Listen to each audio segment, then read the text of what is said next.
dirahmati Allah Subhanahu wa taala,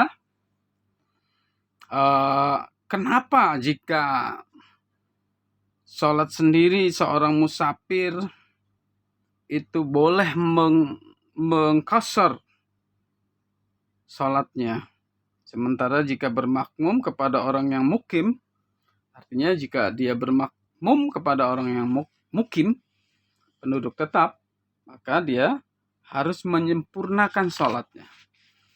Kalau sholat duhur yang 4 rakaat, sholat asar yang 4 rakaat. Karena di sini karena begitulah sunnahnya, jawab Ibnu Abbas.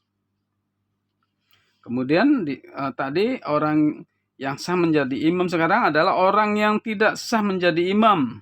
Siapa saja ya. Orang yang punya penyakit seperti penderita penyakit mudah kentut, buang gas angin ya. Jadi ketika sedang berjalan dalam sholat, dia kentut, sering kentut, nggak bisa menahan kentutnya, maka dia tidak sah untuk menjadi seorang imam. Dan penderita penyakit beser itu sering kencing, jadi nggak bisa menahan kencing, beser, tidak boleh mengimami orang yang sehat dan orang yang memiliki penyakit jenis lain ya, barangkali ya, yang sekiranya selalu membatalkan sholat. Ini adalah pendapat mayoritas ulama, jadi ijma ulama. Namun mazhab Maliki menyatakan sah sekalipun hukumnya makruh. Jadi Imam Malik menyatakan boleh-boleh saja, sah-sah saja, ya, sekalipun hukumnya makruh. Kemudian wanita boleh mengimami wanita, karena di sini dasarnya adalah Aisyah ya, mengimami kaum wanita dengan berdiri di tengah-tengah mereka di dalam barisan. Kemudian Ummu Salamah juga melakukan hal yang sama. Jadi wanita mengimami wanita. Bahkan ada beberapa tempat di daerah bahwa ada musola khusus perempuan ya, musola khusus untuk perempuan, imamnya perempuan, jamaahnya perempuan. Tadi dikatakan di atas bahwa sebaik-baiknya sholat perempuan adalah di rumahnya. Jadi kita mau ambil yang mana itu? Ya. Kemudian bagaimana hukumnya seorang pria mengimami kaum wanita? Abu Ya'la dan At-Tabrani telah meriwayatkan dengan sanad hasan dalam Al-Awsat. Ubaid bin Ka'ab menghadap Nabi dan mengatakan, "Ya Rasulullah, malam ini aku telah melakukan suatu perbuatan." "Apa itu?" jawab Rasulullah. "Wanita-wanita yang ada di rumahku mengatakan, kamu bisa membaca sedang kami tidak bisa. Ya. Imamilah kami," kata wanita-wanita tersebut. "Aku lantas mengimami mereka 8 rakaat salat malam dan salat witir." Ubaid bin Ka'ab menuturkan, "Rasulullah diam saja. Dan kami menganggap diamnya Rasulullah adalah suatu hal yang diizinkan, dibolehkan." Diam ya. Perkataan, perbuatan, dan diamnya Rasulullah menjadi hukum. Menjadi ukuran hukum. Orang fasik dan ahli bid'ah makruh menjadi imam. Nah, ini jelas. Orang fasik. Bagaimana kita mengukur orang itu fasik dan ahli bid'ah ya menjadi imam? Tetapi di sini ada keterangan dari Bukhari meriwayatkan Ibnu Umar menjadi makmum Al-Hajjaz. Muslim meriwayatkan Abu Sa'id Al-Khuzri menjadi imam makmum Marwan dalam sholat hari raya. Nah, yang dimaksud di sini adalah barangkali Al-Hajjaj itu adalah orang yang fasik. Kemudian Marwan barangkali orang yang ahli bid'ah. Ibnu Mas'ud menjadi makmum Walid bin Uqbah bin Abi Mu'id yang biasa minum khamar. Sehingga sholat subuh saja 4 rakaat. Maka bagaimana ini bisa menjadi imam? Sholat subuh 4 rakaat. Jadi Utsman bin Affan lantas mencambuknya karena hal tersebut. Kemudian boleh memisahkan diri dari imam karena suatu uzur. Misalnya imamnya membaca sholatnya panjang, kemudian sementara dia sedang buru-buru ya. Maka boleh di sini boleh memisahkan diri. Orang yang sedang mengerjakan sholat bersama seorang imam boleh meninggalkannya dengan niat memisahkan diri dan menyempurnakan sholatnya sendiri bila imam memanjangkan salatnya. Alasan lain yang memperbolehkannya memisahkan diri dari imam adalah adanya suatu penyakit, khawatir kehilangan harta benda. Ya. Dia meninggalkan mobilnya penuh dengan berlian, misalnya takut di rampok atau takut dibobol mobilnya. Nah, adanya rasa ketakutan atau rusak dan ditinggal teman.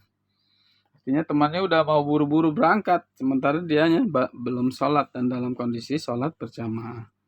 Sehingga dia diperbolehkan untuk memisahkan diri dari imam. Kemudian di sini ada keterangan riwayat tentang mengulang sholat dengan jamaah. Ketika seorang sahabat tidak mengikuti sholat, ditanya kenapa kamu tidak ikut sholat? Saya sudah sholat, Rasul. Maka Rasul memerintah supaya dia sholat kembali. Di sini riwayatnya di sini Yazid bin Aswad menuturkan, kami telah selesai mengerjakan sholat subuh bersama Rasulullah di Mina. Tiba-tiba 2 orang datang berdiri di atas binatang tunggangannya. Nabi memanggil mereka. Datang dengan penuh ketakutan. Beliau menanyai, mengapa kalian tidak ikut sholat bersama orang lain? Bukankah kalian beragama Islam? Benar ya Rasulullah, kami beragama Islam, tapi kami telah sholat di rumah. Jawab mereka. Beliau pun bersabda kepada mereka, apabila kalian telah sholat di rumah, lalu kalian mendatangi imam, sholatlah bersamanya, karena itu ibadah tambahan untuk kalian. Jadi, kalau kita sudah sholat di rumah, mendapati ada jamaah sholat, maka kita dianjurkan ya, oleh Rasul untuk mengulang sholat yang sudah kita lakukan di rumah. Kemudian di sini tata cara selanjutnya adalah imam disunahkan bergeser dari tempatnya sesudah salam. Imam disunahkan bergeser dari tempatnya sesudah salam, bergeser ke kiri maupun ke kanan. Artinya barangkali takut ada makmum yang masih menyelesaikan sholatnya ya. Jadi imam boleh bergeser. Di sini keterangan dari Qabisah bin Halb telah meriwayatkan dari ayahnya, Nabi mengimami kami. Lalu beliau berpindah ke kanan atau ke kiri dari tempatnya mengimami. Hadis yang diriwayatkan oleh Abu Daud dan Tirmizi. Kemudian itu ya, karena mungkin perkiraan, mungkin ada orang yang masih sholat di belakangnya. Jadi imam disunahkan bergeser ke kiri atau ke kanan. Bagaimana nih masalahnya kalau misalnya mihrab, masjid posisi imam ada di mihrab ya, bergeser kemana ya. Jadi ini harus ada konten daripada kejadiannya. Di sini kemudian tempat, bagaimana ini masalah tempat imam lebih tinggi dari tempat makmum. imam makruh berada lebih tinggi dari makmum.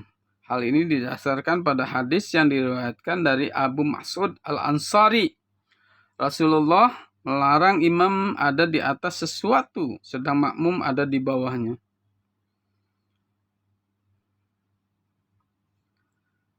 Kemudian sebaliknya makmum boleh berada lebih tinggi daripada imam. Barangkali ini mengadopsi hadis ini ketika masjid-masjid bertingkat yang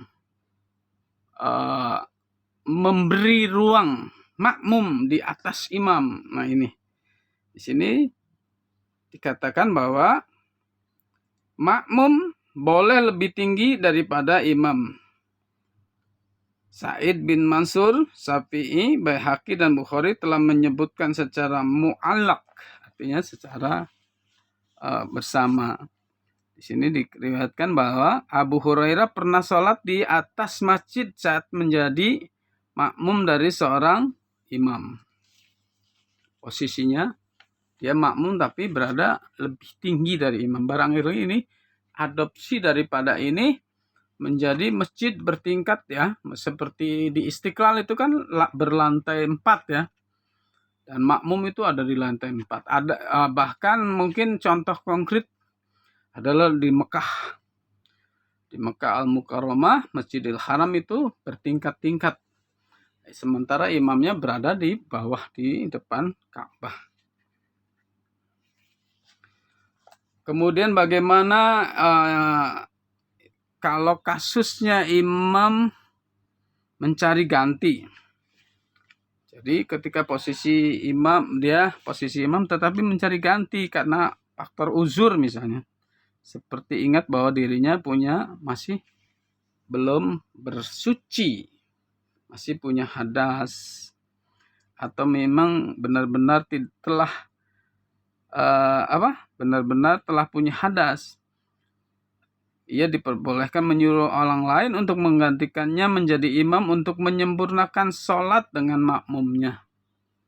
Seperti misalnya ketika mengimami orang kentut kan, maka imam mundur untuk mencari gantinya dari makmum untuk menjadi imam.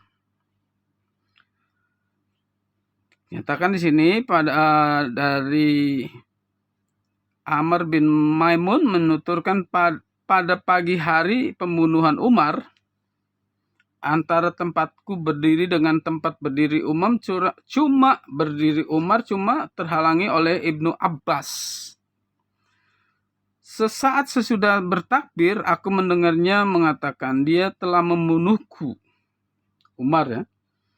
Atau seekor anjing telah menusukku.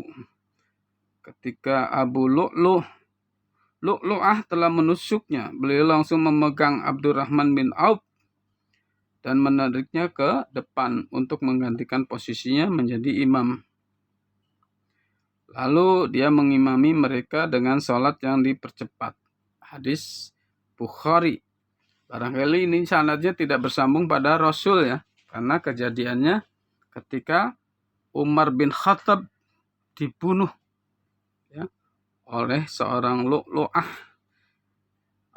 seorang dari bangsa Persia. Adik-adik yang dirahmati Allah Subhanahu wa ta'ala,